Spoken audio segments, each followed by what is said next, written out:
장금상선, 전쟁을 기회로 바꾼 결정적 한 수. 모두가 도망칠 때 한 사람은 이미 그 자리에 서 있었다. 전쟁이 났습니다. 그런데 한 회사는 이미 준비가 끝나 있었어요. 여러분, 전쟁이 터졌을 때 사람들이 제일 먼저 하는 게 뭔지 아세요? 도망칩니다. 팝니다. 줄입니다.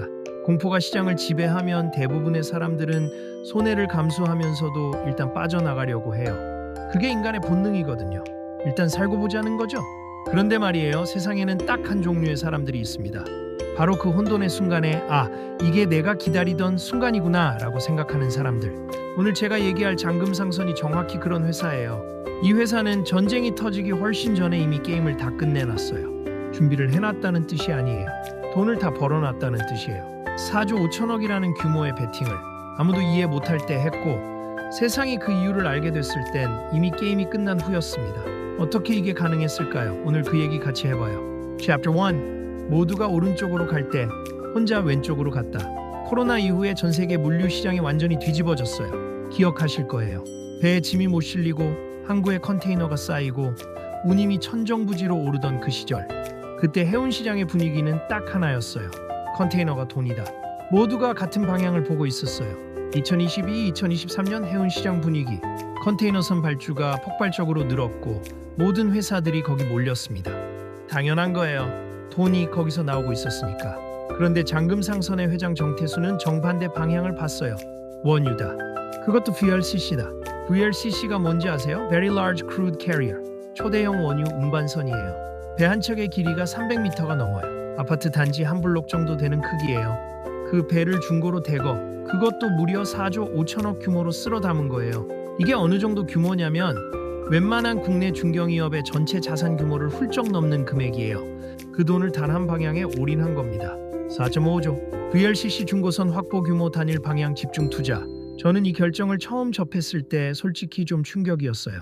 왜냐면 이건 투자라고 부르기가 좀 민망한 수준이거든요. 이건 사실상 베팅이에요.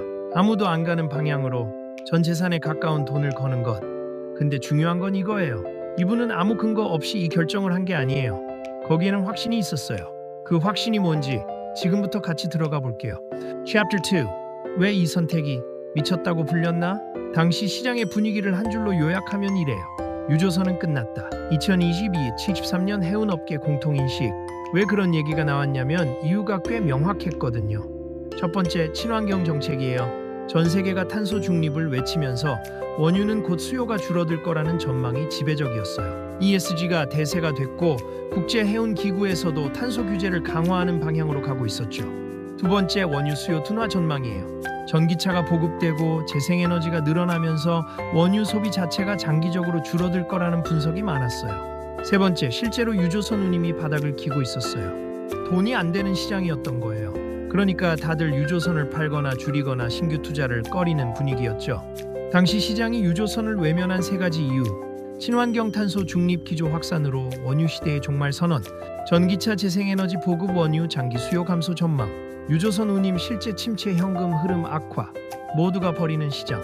그걸 장금상선은 줍습니다. 근데 여기서 제가 강조하고 싶은 게 있어요. 이게 단순한 반대 투자 역발상이 아니에요. 역발상은 그냥 반대로 가는 거잖아요. 근거 없이 반대로 가면 그냥 무모한 거예요. 정태순이 한 건 달랐어요. 남들이 보는 걸 그도 봤어요. 친환경 기조도 알고 원유 수요 둔화도 알고 있었어요. 근데 그는 거기서 한 발 더 나아가서 생각했어요. 그럼에도 불구하고 원유는 아직 몇십 년간 필요하다. 그리고 지금 이 배들이 이렇게 싸다면 그건 기회다. 이게 확신이에요. 남들의 공포가 나의 기회라는 걸 논리로 증명한 다음 움직인 거예요. Chapter 3. 그리고 전쟁이 터졌다. 판이 뒤집힌 순간 2026년 2월 전쟁이 발발합니다. 지금 이 글을 보시는 분들은 이미 아는 내용이겠지만 저는 이 사건이 단순한 지정학적 충격이 아니라 에너지 시장 전체의 구조를 바꾼 사건이라고 봐요. 그 중에서 핵심은 딱 하나예요. 육상 저장이 막힌다. 전쟁이 만들어낸 에너지 시장의 핵심 변화. 전쟁이 나면 파이프라인이 끊기고 육상 터미널이 위험해지고 특정 항구를 통한 원유 이동이 차단돼요. 그런데 원유는 계속 나와요. 산유국은 멈추지 않아요.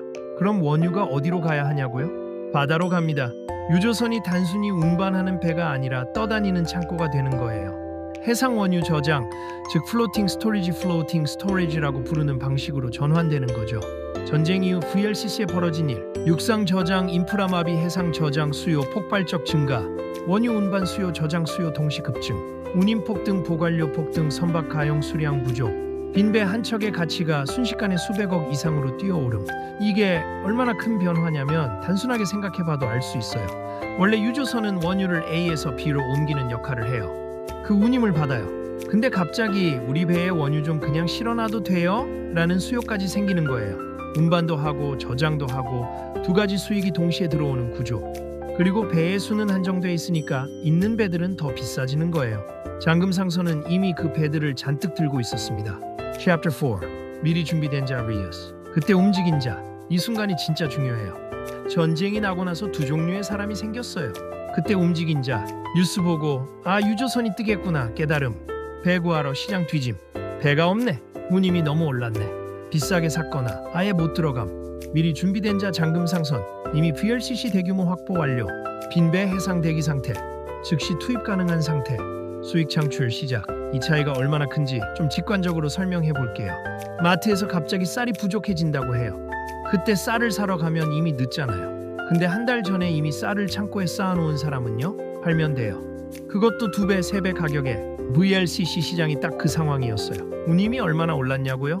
정확한 수치는 변동이 있지만 플로팅 스토리지 수요가 터질 때 VLCC 운임은 단기간에 몇 배씩 뛰는 게 역사적으로 반복됐어요. 2020년 코로나 때도 똑같은 현상이 있었어요. 원유 가격이 마이너스로 떨어졌을 때 저장할 곳이 없어서 바다 위에 배를 세워놓는 수요가 폭발했고 그때 VLCC를 미리 잡은 사람들이 엄청난 돈을 벌었죠. 잠금상선 정태수는 그 역사를 봤을 겁니다. 그리고 다시 한번 올 수 있다는 걸 알고 있었을 거예요. 남들은 배를 어디서 구하지 고민할 때 잠금상선은 이미 수익을 만들고 있었다. 이게 단순히 운이 좋은 게 아니에요. 이건 시스템이에요. 위기가 왔을 때 어떻게 반응하느냐의 문제가 아니라 위기가 오기 전에 어떻게 포지션을 잡았느냐의 문제예요. 그리고 이 포지션을 잡는 데는 딱 3가지가 필요해요. 타이밍, 규모, 그리고 확신. 이 3가지를 동시에 갖추기가 얼마나 어려운 건지 제가 나중에 다시 얘기할게요. Chapter 5. 결과 게임 체인저로 올라서다. 결과는 간단해요. 잠금상선은 세계 최대 VLCC 선사 중 하나로 급부상합니다. 한국의 해운 회사가 글로벌 탱커 시장에서 이 정도 위치에 오른 건 사실 상당히 이례적인 일이에요. 우리나라 해운 하면 HMM, 한진해운 이런 컨테이너 회사들이 먼저 떠오르잖아요. 그런데 탱커 시장에서 그것도 VLCC급에서 세계적인 규모로 올라선 회사가 나온 거예요. 성공을 만든 3가지 요소, 테이밍. 시장이 유조선을 버릴 때 역방향으로 진입, 규모, 4조 5천억 의미 있는 숫자로 대거 확보, 확신, 비난을 견디며 포지션을 끝까지 유지. 이 3가지 중에 하나만 빠져도 이 결과는 안 나왔어요. 타이밍만 좋고 규모가 작으면 그냥 소소한 수익이에요. 규모는 크고 타이밍이 빨랐는데 확신이 없었다면 비난받는 중간에 팔아버렸겠죠. 3가지가 동시에 맞아떨어진 결과예요. 그리고 그게 가능했던 건 이 사람이 시장을 보는 눈과 자기 자신에 대한 믿음을 동시에 갖고 있었기 때문이에요. Chapter 6. 이 회사의 진짜 무기. 경영 철학. 정태순 회장이 한 말이 있어요. 돈이 있으면 배를 사라. 정태순 잠금상선 회장. 처음 들으면 너무 단순하게 느껴지잖아요. 당연한 말 아니야? 할 수도 있어요. 근데 이 말의 진짜 의미는 이게 아니에요. 돈 생기면 배에 투자해라가 아니에요. 이 말이 담고 있는 건 이거예요. 현금은 기회가 왔을 때 쓰는 무기다. 그러니까 기회가 없을 때는 현금을 지켜라. 그리고 기회가 왔을 때 망설이지 말고 다 써라. 이건 현금 관리 철학이에요. 대부분의 회사, 대부분의 개인은 현금이 생기면 일단 쓰거나 안전하게 예금에 넣거나 소소한 투자를 해요. 그러다가 진짜 큰 기회가 왔을 때는 지금 여유 자금이 없네가 되는 거죠. 잠금상선은 달랐어요. 기회가 올 때까지 현금을 지키고 기회가 오면 대규모로 집중한다. 이게 이 회사의 경영 DNA예요. 정태순의 경영 철학 2가지. 현금은 무기다. 기회가 없을 때 지키고 기회가 올 때 쏟아붓는다. 남들과 반대로 움직여라. 단 공포 때문이 아니라 구조적 확신으로. 그리고 2번째 철학인 남들과 반대로 움직여라에 대해서도 진짜 솔직하게 얘기해 볼게요. 이건 구어로는 굉장히 멋있어요. 역발상, 컨트레리언 전략. 책에도 많이 나오잖아요. 근데 실제로 실행하면 어떻냐고요? 비난받아요? 위험하다는 얘기 들어요. 저 사람 왜 저래? 라는 시선 받아요. 2022년에 컨테이너가 폭발적으로 수익 내고 있을 때 거기 안 가고 아무도 안 가는 유조선에 4조 5천억을 쏟아붓는 결정. 그게 그 당시에는 내부에서도 외부에서도 얼마나 많은 의문과 반대를 받았을지 생각만 해도 아찔해요. 그걸 견딘 사람이 결과를 가져가요. 남들과 반대로 움직이는 것 자체가 이미 대부분의 사람이 못하는 일이에요. 그건 지식의 문제가 아니라 심리의 문제거든요. Chapter 7. 시장이 보여준 반응? 돈은 이미 알고 있다. 잠금상선은 비상장사예요. 그래서 주식시장에서 직접 반응을 볼 수는 없어요. 근데 시장은 영리하게 움직였어요. 돈이 어디로 갔냐면 흥하해운으로 갔어요.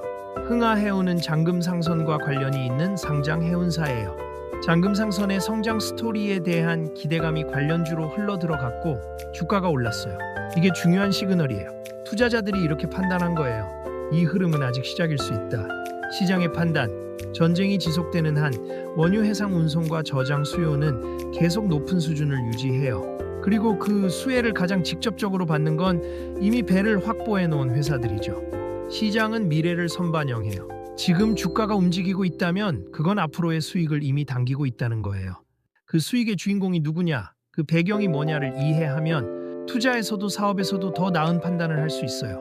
Chapter 8. 이 사건의 본질. 겉으로 보면 이건 해운 이야기예요. 배사고 운이 몰랐다는 이야기. 근데 본질은 달라요. 이건 정보 싸움이 아니에요. 전쟁이 날 거라는 정보를 미리 갖고 있었던 게 아니에요. 원유 저장 수요가 폭발할 거라는 내부 정보가 있었던 것도 아니에요. 이건 속도의 문제도 아니에요. 더 빠르게 움직인 게 아니에요. 이건 결단의 속도예요.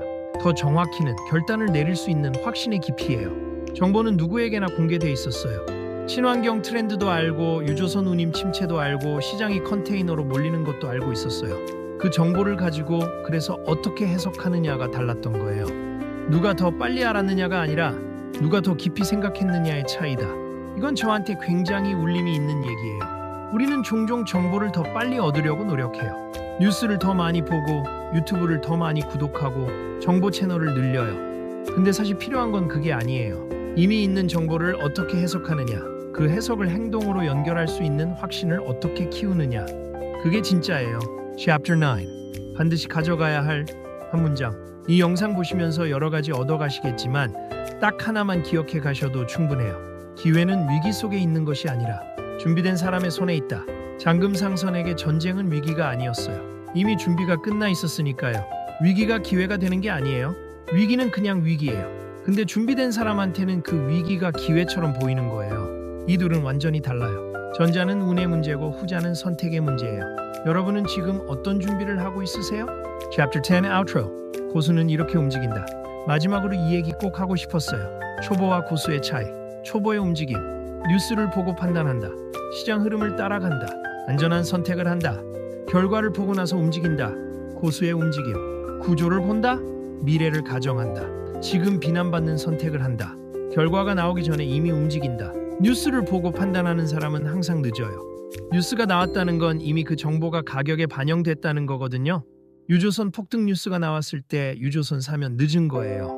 시장 흐름을 따라가는 사람은 거품의 가장 꼭대기에서 사는 경향이 있어요. 모두가 돈 번다는 소문이 났을 때 들어가면 그게 꼭지 근처인 경우가 많아요. 안전한 선택만 하는 사람은 위험을 피하는 대신 기회도 피해요. 세상에 공짜 점심은 없거든요. 큰 수익에는 반드시 남들이 감당 못하는 심리적 위험이 있어요. 구조를 본다는 게 뭔지 아세요? 표면에 보이는 현상이 아니라 그 현상을 만들어내는 힘을 본다는 거예요. 원유 운임이 싼 게 현상이라면 그걸 만들어낸 구조는 뭔지, 그 구조가 언제 바뀔 수 있는지를 생각하는 거예요. 미래를 가정한다는 건 예언을 한다는 게 아니에요. 만약 이런 일이 생긴다면 나는 어떤 포지션에 있어야 가장 유리할까를 미리 시뮬레이션 하는 거예요. 그리고 지금 비난받는 선택을 한다는 건 가장 어려운 부분이에요. 맞다고 생각해도 남들이 이상하게 보면 흔들리는 게 사람이에요.